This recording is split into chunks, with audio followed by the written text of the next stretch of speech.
See, I understand the tax code better than anybody that's ever run for president. Hillary Clinton, and it's extremely complex.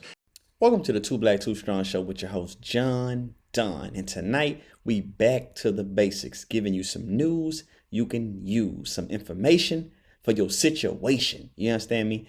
And tonight, we're going to do a reaction video to how the elite hide their money and pass down generational wealth by Jack Tran. The reason we need to have this information because hardly, not all, Black people have never had generational wealth. Generations have not passed down things. So we need to follow the steps of those who have already had wealth, made the mistake, so we can do the same thing and follow that same blueprint. We ain't trying to make no new blueprint. We trying to follow what works. All right, man, let's get to it, man. Let me turn my volume down a little bit and let's get this shit crack-a-lacking. So you're a billionaire and you've run into a problem. You've amassed all this wealth, all this power, but you're getting old. And your kids, your nieces, your nephews, they're all lining up to kiss your butt to make sure they get listed on the will. But your family doesn't know anything about money. They didn't have to grind it out like you did. Everything was given to them. So if you leave any money to them, they are gonna squander it. No, seriously, a staggering 70% of wealthy families lose their wealth by the next generation, with 90% losing it by the generation after that. 2 generations. That is all it takes for all your wealth, all your hard work, the empire you've built to go circling down the drain. You cannot let that happen. But lucky for you, ultra-wealthy dynasties have already figured out how to solve this problem, and at the center of it all are the Rockefellers, who after 80 years since his death, 7 generations later, John D. Rockefeller's family is still standing as one of the wealthiest families on Earth. How wealthy? Well, no one knows, because they're just that good. How, Sway? How? We might hear about the Rockefellers. We think they're part of the Illuminati. We thinking all this other shit, but we need to know, how do they pass this money down so we can do this shit, so we can follow those steps, so we ain't got to worry about, man, living check to check, and then when I pass down, I'm passing down some more debt. No, we trying to have it where when I pass away, you gonna be good, and when you pass away, your child gonna be good, and the legacy goes on and on and on and on and on and on and on. Good at hiding it. And in this video, we are gonna expose it all. Trusts, family foundations, family offices, and a super clever tactic that not many people know about. Stay dangerous, this is how the rich get richer, and this is definitely not financial advice.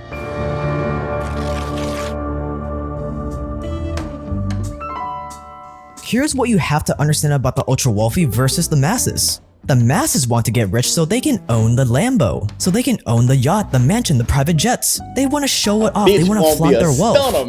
But owning stuff is for the peasants. When you legally own something, owning stuff is for the fucking peasants. What do you do then? You gotta control this shit. Yes, I'm riding in the yacht. Yes, I got this helicopter. Yes, I have all these homes. But none of this shit is in my name. But all of these things are being manipulated and controlled by me. leeches want to sue you every chance they get, thieves want to steal from you, the government wants to tax you into oblivion, ambitious prosecutors want to take you down, and the clubs want to pillage you. Trump got the game, That is why the ultra-wealthy do not want to own stuff, because owning stuff sucks. Instead, what you want to do is have control over your assets as if you owned it without actually owning it. You want to live in the penthouse on Billionaires Row without it being tied to your name. You want to sell your mega yacht without it being under your name. Just ask the Russian oligarchs if they agree. The key is control. Ain't no fucking cap. I didn't read. I seen a fucking interview with a guy like years ago, and he spoke on everything right here. He was like, man, my friends, they don't own their homes, they don't own their cars, they don't own none of the things that you see, but they control all of these things through LLCs and trust funds and all type of other manipulation, slick brick shit that they have. But if to avoid being noticed or detected, they never put their name on shit. But think about it, as a black person, as the masses, man, we got the idea, oh no, bitch, my name on here, I bought this, I cashed out on this. You hear me? But I feel like that's the wrong fucking route, because the Rockefellers don't do it. the Rockefellers still got motion after fucking the 1900s to 2023. Not ownership. You want to be able to do everything you can with the thing as if you owned it without having your name on the papers. Because when you have ownership, taxes follow you and liability follows you. And also sometimes fame follows you. And so those three things could be problematic. And the people that are really wealthy want control, but they don't necessarily want the liability that comes with ownership. And they don't necessarily want the taxation that files title and ownership. And so many of the wealthiest people in the world, we don't even know their names because they have a ton of control, but they're not names, they're not personally on a lot of assets and wealth. And that's really the name of the game. This is my friend Caleb, by the way, with Better Wealth, and he's dedicated his life to learning how the Like no fucking cap. Let's be real. This is not how we think as black people. Like, I can't speak for, the Asians and everybody else. I'm speaking for my group. We do not think like that because we are so behind that our first step is just to have something. You know what I'm saying? Let me own something. You know what I'm saying? While the rich, they like, oh, let them own it, but I'm going to control it. So yeah, your name on it, but it's still being manipulated and controlled by me. So we got to become the puppet master of our own destiny, gang. ultra wealthy do things to bring down that knowledge to everyday people like us. Do you think there's richer people out there than, the people that we see on the Forbes list, like Bezos, Musk? Yes. Yeah, 100%. There's people that are way wealthier than the people on the Forbes list because of entities and structures and other things that they control that they're not giving credit for, and they do it intentionally. But how do you control something without owning it? Simple. The elite have created certain entities. They've created certain tools that give you all the control What's an entity? you want, while technically on paper, you're as broke as the beggar on the streets. And the first tool that families like the Rockefellers use is called a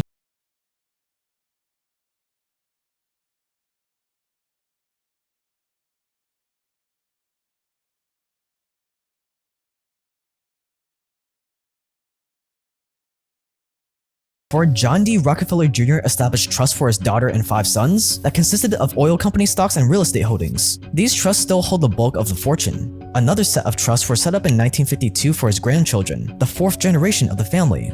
But why? Why trusts? Think of a trust like a corporation but for your family.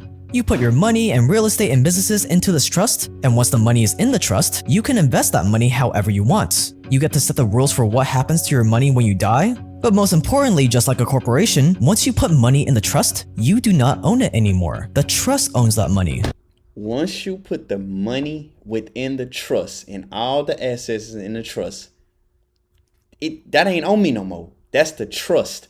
But I'm still in control of the trust. I'm directing it where it's going, what's gonna happen with it, but I have no liability with this shit. Like, that's the trust. Like, oh, you trying to get my money? I don't know. I ain't got it. I'm broke. On paper, bitch, I'm tore up. But this trust got all my shit in there. You and the trust are completely separate legal entities. You give up all the ownership of that money, but none of the control. So, on paper, maybe you're worth a measly $10 million, but in reality, you might be worth over $100 billion, with all that money safely stashed in hundreds of different trusts. And because these trusts don't directly belong to you, your money is protected. If you get sued or something, they can't come after the money you have in your trust. Just like how if you sued a corporation and they don't have any money, you're not going to get a cent out of the founder's personal bank accounts. Also in America, we have a death tax, which means when you die and you pass on your money to your kids, they're going to get hit with a death tax of up to 40%, one of the highest in the world. And trusts help your kids avoid that. Hold up. Pause. So basically, if this something that we don't understand. I didn't know this. I learned this from this right here. So basically, he said that if, let's just say I got $100 million and I'm trying to pass on my generational wealth straight to my youngins, by me passing away, half of my Skrilla, half of my hard work, half of my broccoli, half of my fucking guapo is gonna go to the fucking government just because me passing away. But if I have my shit stashed in a trust fund, they can't fuck with it. That pesky death tax. That way, when you die, your kids just take your place on the board of trustees and all the control that comes with it. But trust when you pass away, your kid step in your place over the puppet master, the controller over everything that I had going on through the trust. Not taking half of my shit. They just jump in the seat and keep driving until they pass away. And then they put their kids in the seat. And then it just keep going and going and going and going. Trusts are just one part of the succession plan. What really ties everything all together is this next tool that is very, very sneaky.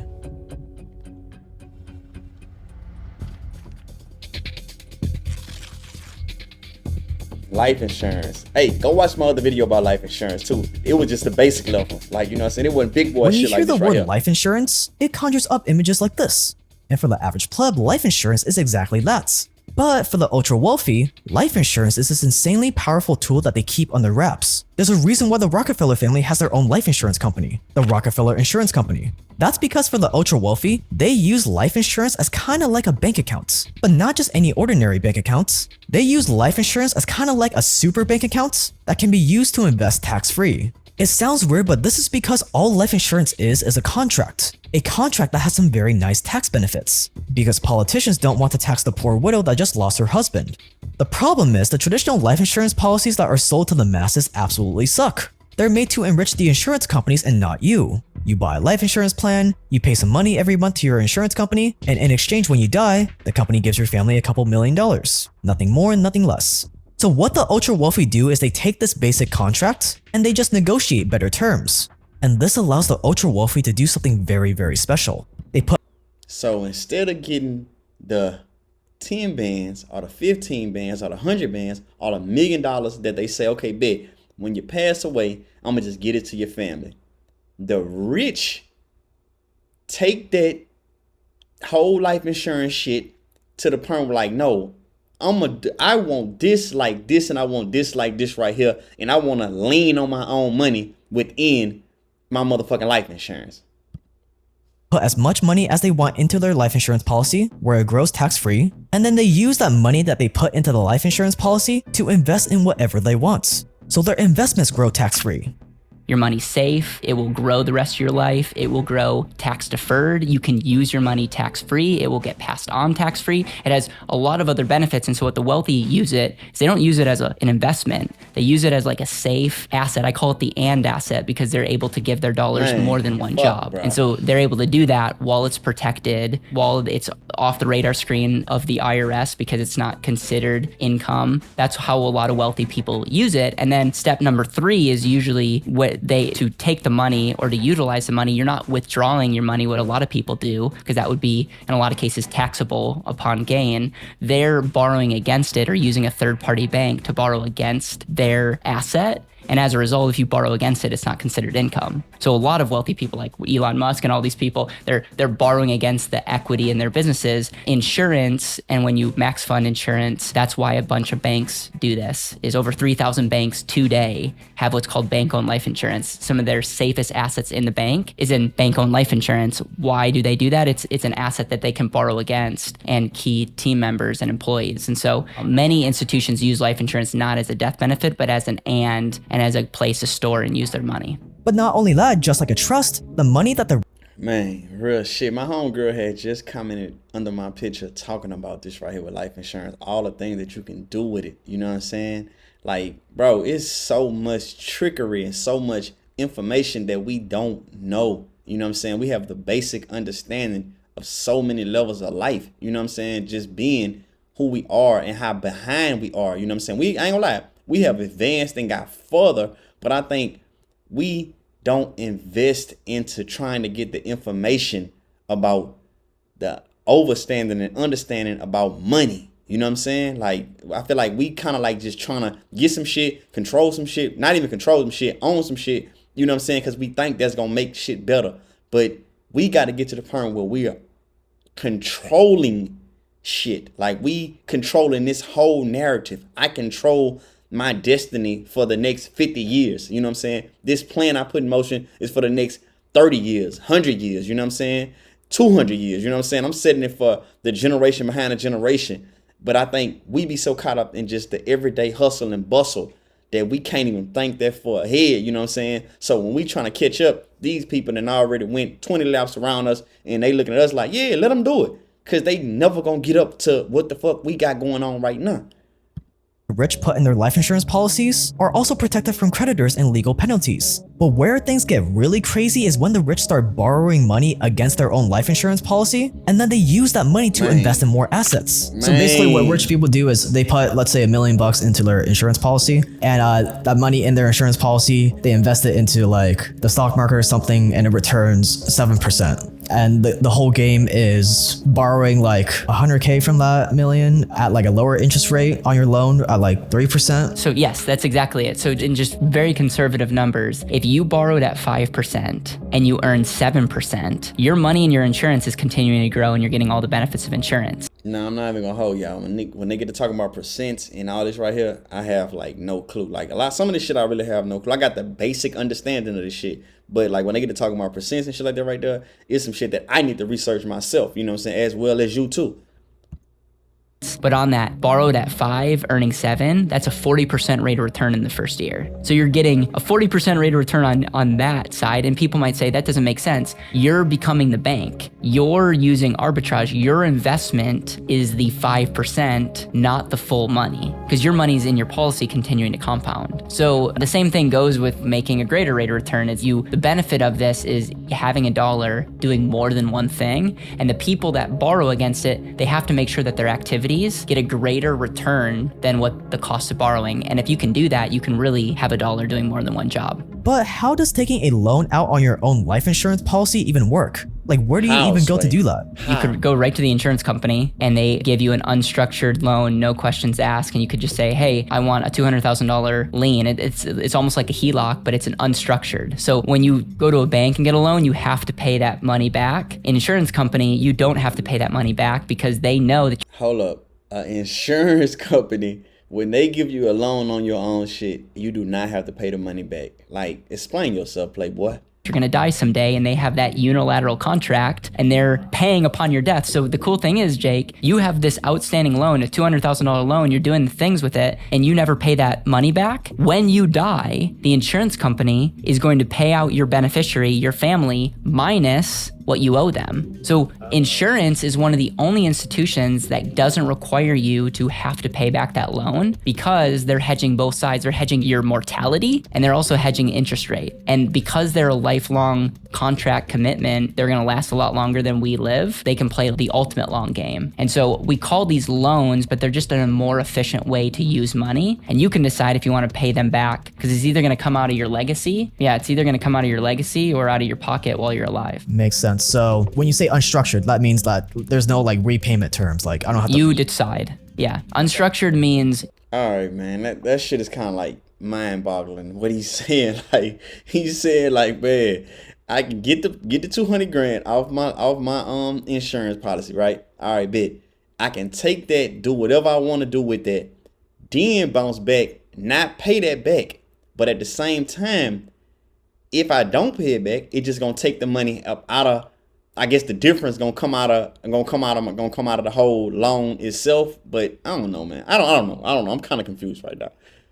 You decide when you pay them, if you pay them, how much interest you pay them, and you're really in control because you are the owner of that contract.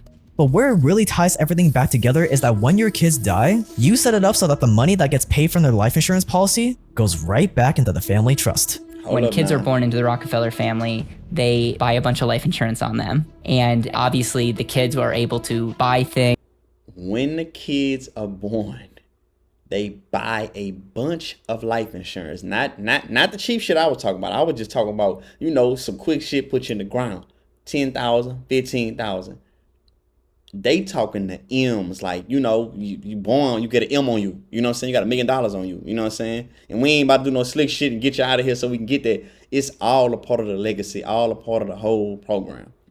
things and continue to spend, but at the end of the day, when they die, they have a massive death benefit that goes back to the trust, replenishing the trust on what they spent during their life. So the way that a lot of people can incorporate something like this in their own life is each generation has life insurance, and they have what's called max funded life insurance, and so they're using it for like a bank, and they're using it to buy other things, and maybe some of them have outstanding loans. Well, what happens when the next generation dies and the death benefit gets paid? That death benefit could ultimately pay back your outstanding loan, and you're getting all the benefits of compounding. So we call this the waterfall effect, because if every generation had life insurance, you're almost guaranteeing every generation is going to be better off no matter what decisions they make during their life.